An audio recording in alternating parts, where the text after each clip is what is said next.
En ny Corvette är en stor händelse i bilvärlden. Här är den då, 7:e generationen. Om den ska det handla idag, men vi tar det väl i rätt ordning och börjar med första generationen från 1953. Right. The 53, they made 300 units in 1953. They were six-cylinder cars in 53, 4 in the beginning of 55.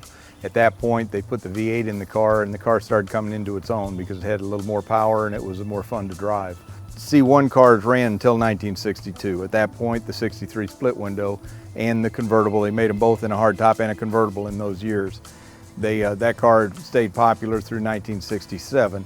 We hit some of my favorite cars. I grew up with that era of car, and the 67 427s are, to me, the most exciting cars that have been built.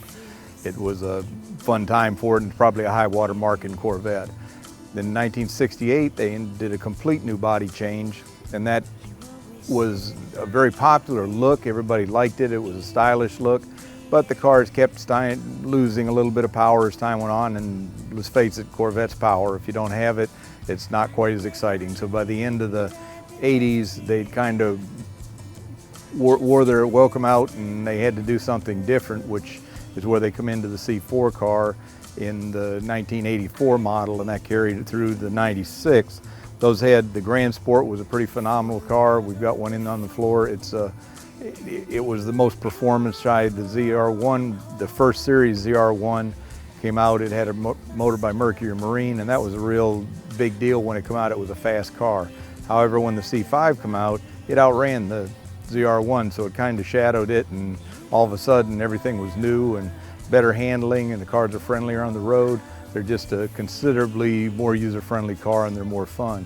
They quit running the C5 in 2005 and went to the C6, which was basically a small body change and quite a bit of performance change. They did, the Z06 was the performance model. It was 505 horsepower by then. And then in the end of that series, they ran the ZR1 again, but now it was 638 horsepower and turbocharged. It was literally a king of the hill at that point. There's almost nothing on the road for the money that would run with that car. And now we have the C7 shadowing everything before that. That's right. The latest and the greatest has just come out, and they're just starting to show up around the country. It's drawn a lot of things. The body's real edgy, a little more chiseled look than what the C5 was. And it's being very well accepted. They've upgraded the interior to a world-class interior, got rid of all the plastics and stuff inside the car, went to an LT motor, which is a little bit different configuration from what the LS was, and they're just now starting to learn about how fast we can make this car, and it looks like a pretty bright future. Could you say it's more upgraded to European standards? I would say it certainly is. It's comparable to almost everything European. Now, I don't think money for money, there's not much you can buy that will, hang with this car for the same kind of money. Is it true to say that you get a lot of value for money with a Corvette? You get a lot of value for the money. There's probably nothing that's a better deal out there.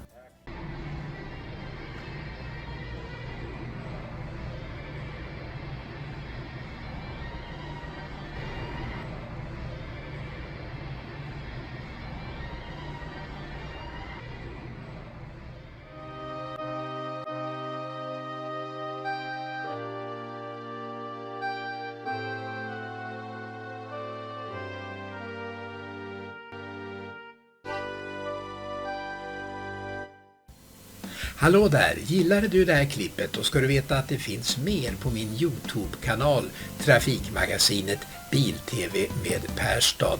Där finns hundratals klipp som handlar om bilar och trafik från igår, idag och lite grann också imorgon.